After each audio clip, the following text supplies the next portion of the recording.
반갑습니다.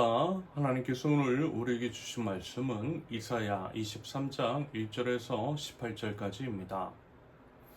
이것은 두로를 두고 하신 엄한 경고의 말씀이다. 다시스의 베드라, 너희는 슬피 울어라. 두로가 파멸되었으니 돌아갈 집도 없고 닻을 내릴 항구도 없다. 키프로스에서 너희가 이 소식을 들었다. 항해자들이 부유하게 만들어준 너희 섬 백성들아, 시돈의 상인들아, 잠잠하여라. 시올의 곡식 곧 나일의 수확을 배로 실어 들였으니 드로는 곧 문 나라의 시장이 되었다. 그러나 너 시도나 너 바다의 요새야, 내가 수치를 당하였다. 너희 어머니인 바다가 너를 버리고 이렇게 말한다. 너는 상고를 겪지도 않았고 아이를 낳지도 못하였다. 아들들을 기른 일도 없고 딸들을 키운 일도 없다. 드로가 파멸되었다는 소식이 이집트에 전해지면 이집트마저도 충격을 받고 낙심할 것이다. 베니게의 주님이나 스페인으로 건너가거라. 섬나라 백성아, 슬피 울어라.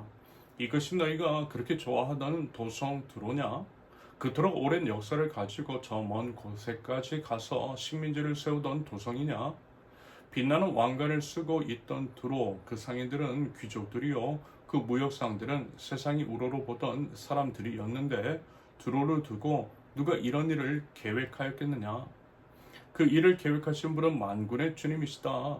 온갖 영화를 누리며 으스대던 교만한 자들을 비천하게 만드시고 이 세상에서 유명하다는 자들을 보잘것없이 만드시려고 이런 계획을 세우셨다. 스페인에 따라 너희 땅으로 돌아가서 땅이나 갈아라. 이제 너희에게는 항구가 없다. 주님께서 바다 위에 팔을 펴셔서 왕국들을 뒤흔드시고 베니게 요새들을 허물라고 명하셨다. 그래서 주님께서 이렇게 말씀하셨다. 처녀딸 시도나 너는 망했다. 내가 다시는 우쭐대지 못할 것이다. 일어나서 키프로스로 건너가 보아라. 그러나 거기에서도 내가 평안하지 못할 것이다. 바빌로니아 사람의 땅을 보아라. 백성이 없어졌다. 아시리아 사람이 그곳을 들짐승이 사는 곳으로 만들었다. 그들이 도성 바깥에 흙 언덕을 쌓고 성을 공격하여 궁전을 헐어 황폐하게 하였다. 다시스의 베드라, 너희는 슬피 울어라. 너희는 요새가 파괴되었다. 그날이 오면 한 왕의 수명과 같은 70년 동안 두로가 잊혀지겠으나 70년이 지난 뒤에는 두로가 창녀의 노래에 나오는 주인공처럼 될 것이다. 망각 속으로 사라졌던 너 가련한 창녀야. 수금을 들고 성읍을 두루 다니며 감미롭게 수금을 타고 노래나 실컷 불러라. 남자들마다 내 노랫소리를 듣고 다시 너를 기억하여 모여들게 하라. 70년이 지나가면 주님께서 두루를 돌보아 주셔서 옛날처럼 다시 해상 무역을 하게 하실 것이다. 그때의 두루는 다시 제 몸을 팔아서 땅 위에 있는 세상의 모든 나라의 돈을 끌어들일 것이다. 그러나 두루가 장사를 해서 벌어들인 소득은 주님의 몫이 될 것이다. 두루가 제 몫으로 간직하거나 쌓아두지 못할 것이다. 주님을 섬기며 사는 사람들이 두루가 벌어 놓은 곳으로 배불리 먹을 양식과 좋은 옷감을 살 것이다. 아멘. 첫째, 교만의 절정. 1절부터 9절까지. 본문은요, 두로에 대한 경고의 말씀인데요.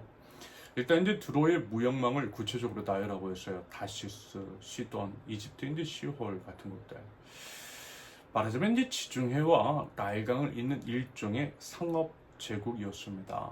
3절을 보시면요, 두로를 가리켜 문 나라의 시장이라고 부르고 있죠. 그만큼 두로의 이제 시장 영향력이 막강했다라는 것입니다.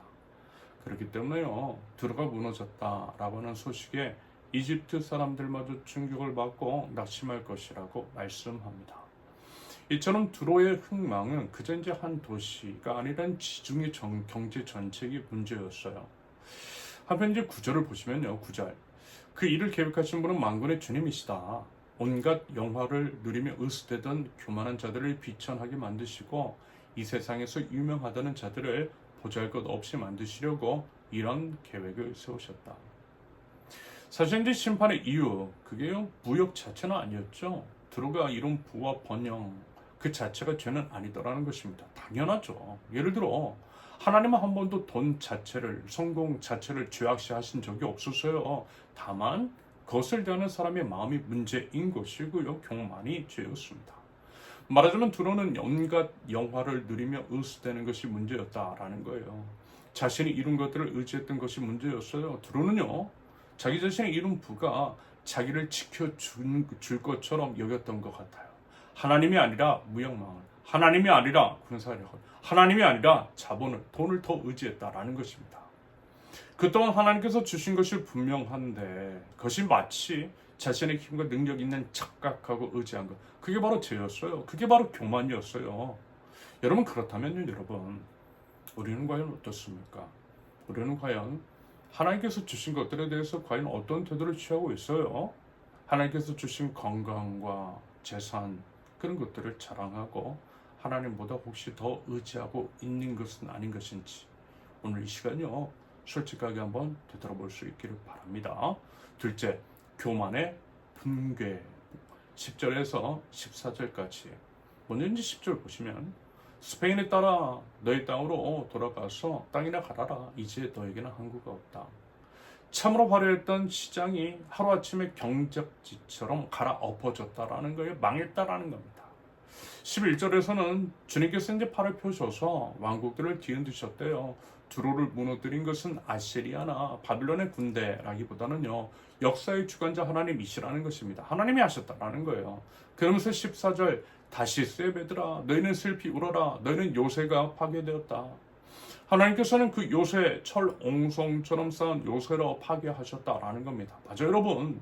사람이 쌓은 것이요, 여러분, 그것이 설령 아무리 견고하다 할지라도 결국에는 무너져요. 전능하신 하나님 앞에서는 아무것도 아니더라는 것입니다. 그리고 이렇게까지 두로가 무너진 이유 반복해서 말씀을 드리지만 그것은 다름 아닌 교만. 본문은 이제 9절에서 표현하고 있는 것처럼 온갖 영화를 누리며 으스댔던 교만이었다라고 하는 것. 그러므로 여러분, 우리 꼭 기억하면 좋겠어요. 우리가 이제 설령 성실하고 정직하게 쌓아 올린 것이라 할지라도 여러분, 그것이 만약에 하나님의 자리를 대신하기 시작한다라고 한다면 하나님께서 분명 그것을 무너뜨리신다라는 것. 교만은 패망의 지름길이라는 것입니다. 부디어 역사의 주관자이신 우리 하나님 앞에서 겸손한 마음과 자세로 나아갈 줄 아는 저 여러분들이실 수 있기를 바랍니다. 셋째, 은혜의 반전. 15절에서 18절까지. 보면 이제 15절을 보시면요, 두로가 왕 한 사람의 시대와 같은 70년 동안 잊혀졌다가 그 후에 다시 살아난다 라고 말씀합니다. 회복되더라는 거예요. 그런데요, 우리가 이제 기억해야 할 것은 냉정하게 말해서 두로의 회복이라고 하는 것이 일종의 도덕적인 회개의 결과는 아니더라는 것. 그것은 이제 그저 이 방식 그대로 제기일 뿐이었습니다. 그런데요, 이 말씀 한번 보세요. 18절, 그러나 두로가 장사를 해서 벌어들인 소득은 주님의 몫이 될 것이다. 두로가 제 몫으로 간직하거나 쌓아두지 못할 것이다. 주님을 섬기며 사는 사람들이 두로가 벌어놓은 것으로 배불리 먹을 양식과 좋은 옷감을 살 것이다.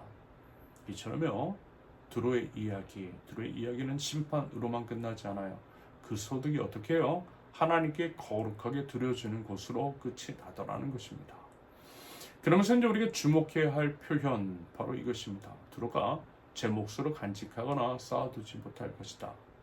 예를 들어 두로의 이제 과거 죄가 자기 안에 쌓아두고 그것을 의지하는 것이었다라고 한다면 회복된 두로의 특징은 뭐예요? 쌓아두지 않는 것이었어요. 대신 흘려보낸 것이었습니다. 주님을 섬기며 사는 사람들이 두로가 벌어놓은 것으로 배불리 먹을 양식과 좋은 옷감으로 살 것이다 라고 하는 의미가 바로 그것입니다. 말하자면 방향이 바뀐 것입니다. 그저 자기 자신만을 지키는 요새에서 주님 앞에 사는 사람들을 먹이는 통로로 바뀐 거예요. 하나님께서 강권적으로 그렇게 만들어 주셨다라는 거죠. 여러분, 회복은 이런 거예요. 하나님께서 원하시는 회복. 은혜를 받은 사람들 있잖아요. 은혜를 받아서 진정한 회복을 경험한 사람들은요, 이렇게 하는 게 맞아요. 우리 인지 소유 같은 것들을 하나님 앞으로, 하나님의 마음과 시선이 머무는 곳으로 흘려보내는 겁니다. 그럴 때요, 하나님께서 그 모습을 거룩하다 하시고 그 예배를 우리 하나님께서 받으신다라는 것입니다. 부디 하나님의 마음, 하나님의 뜻을 알아서 받은 은혜들을 마땅히 흘려보낼 줄 아는 저 여러분들 이실 수 있기를 바랍니다. 부디 그 믿음의 예배를 삶으로 올려드리는 저 여러분들 모두 되실 수 있기를 예수님의 이름으로 축원합니다. 함께 기도합니다. 아버지 하나님, 저희가 요새처럼 삼았던 것들, 하나님보다 의지했던 그 모든 것들을 이 시간 십자가 위에 못 박습니다. 오직 주님만을 저희 피난처로 삼게 하시고 하나님께서 저에게 주신 것들을 쌓아두는 것이 아니라 주변에 흘려보낼 줄 아는 축복의 통로, 하나님 나라 백성 모두 될 수 있도록 하나님 제 삶을 인도하여 주시옵소서. 예수님의 이름으로 기도합니다. 아멘. 하나님께서 오늘 우리에게 주신 말씀과 각자의 기도 제목을 놓고 잠시 기도합니다.